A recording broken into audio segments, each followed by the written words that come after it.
bang latest dito kina Maymay Entrata at Edward Barber? Ating pag-usapan. What's up mga kamarites? Thank you for tuning in. Ako po muli si Josepa dito sa Josepa. Anong latest na nagatid sa inyo ng mga trending topic tungkol sa inyong mga favorite celebrity update? Ano na nga bang latest dito kina Maymay Entrata at Edward Barber? Pero bago natin simulan at pag-usapan ang naturang latest, ay magbasa muna tayo ng ilang mga komento ninyo dito sa aking mga video. Komento ni Mirna Ordinario. Alam mo si Josepa, kahit ano pa ang isipin nila, bahala sila.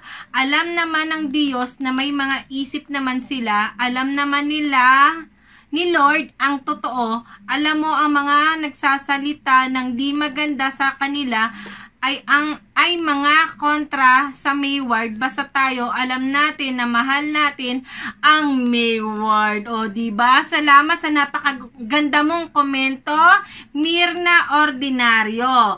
At ayon naman kay Merly Salinguhay, tama ka Ma'am Josepa, kahit hindi love team, pwede maging malakas. Kung si Maymay i-partner sa iba, patok yan. At ayon ulit kay Merly Salinguhay, Mayward #1 sa love team. Sige nga, itapat nyo yung love team nyo sa Mayward. Nauna nang sumikat ang Mayward, kahit anong mangyari, hindi ko sila ipagpapalit. Ayan, ayon ito kay Mirla Salinguhay.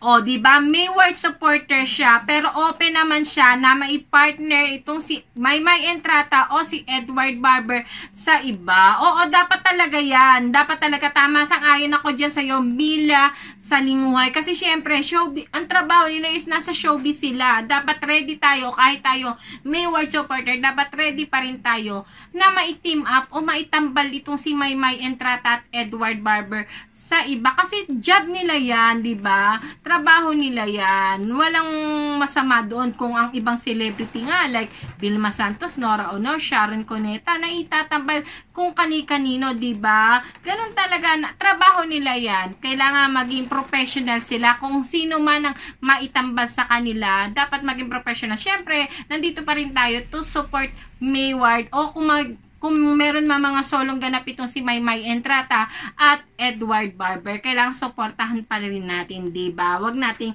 bibitawan kasi sinuportahan natin sila since 2016. Ngayon pa ba tayo bibitaw, diba? O siya, maraming salamat po sa napakarami ninyong mga positibong komento sa lahat ng aking video. At sa mga hindi pa nakasubscribe dyan, ay mag-subscribe na kayo at huwag nyo kalimutang pindutin ang notification bell para lagi kayong updated sa mga latest video ko.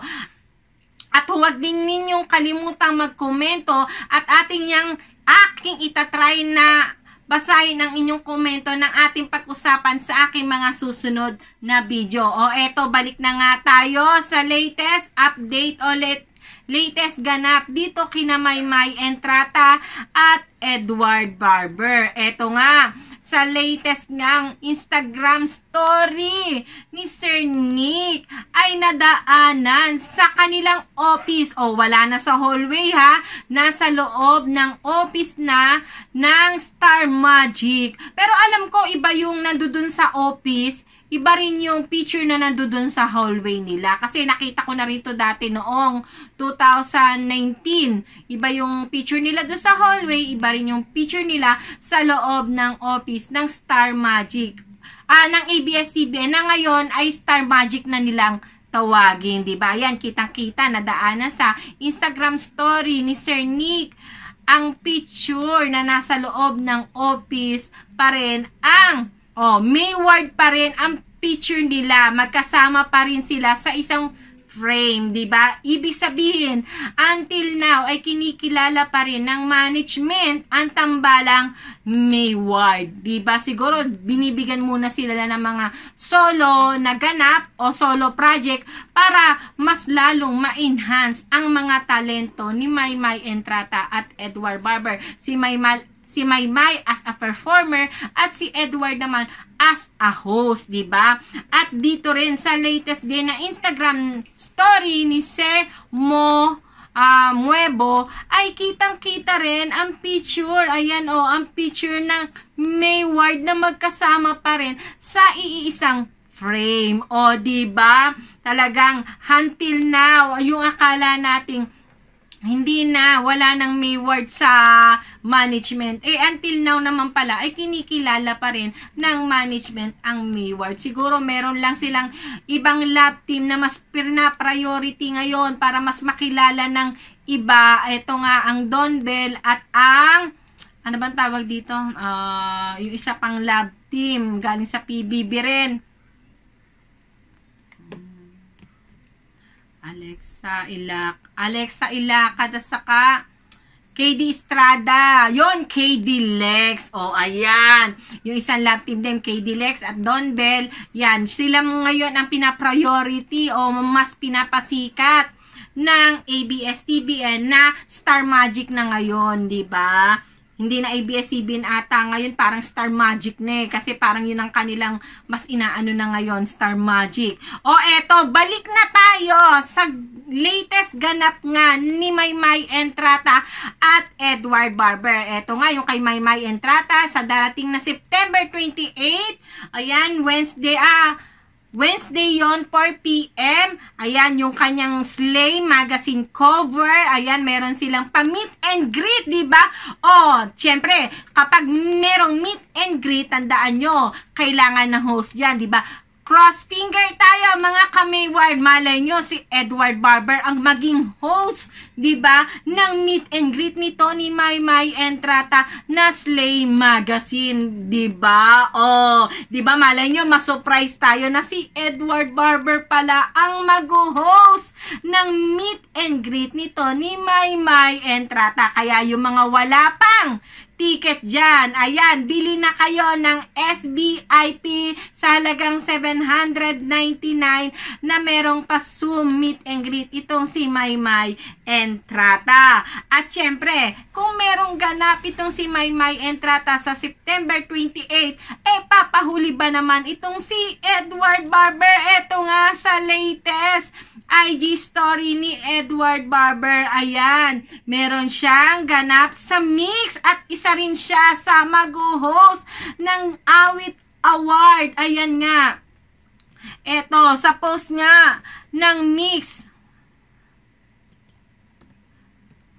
Yan, isum natin kasi hindi ko mabasa, pasensya na kayo, malabo ang mata ko. Ayan, ayon nga sa tweet ni Mix Global, calling all BGYOPH, ayan,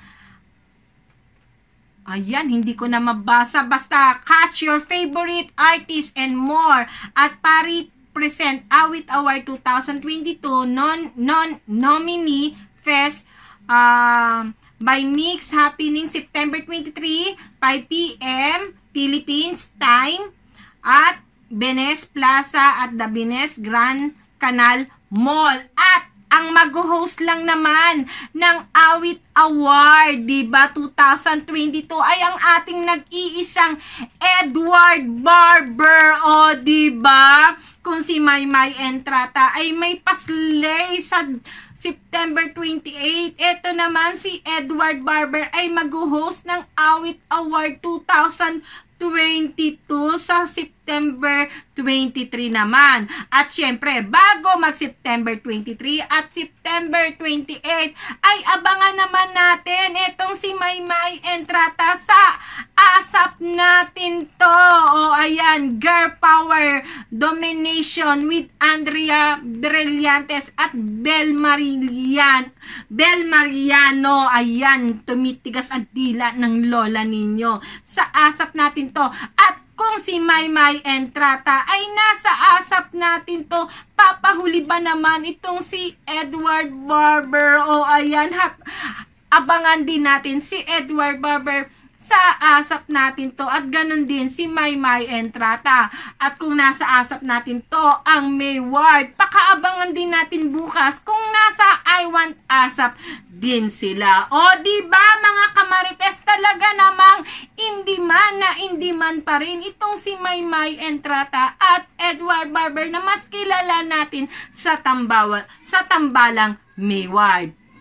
O eto mga kamarites, ano sa opinyon ninyo o sino sa opinyon ninyo, sa tingin ninyo ang mag-host ng pa-meet and greet ni Maymay Entrata? Ayan, i-comment nyo na yan at ating pag-uusapan sa aking mga susunod na video.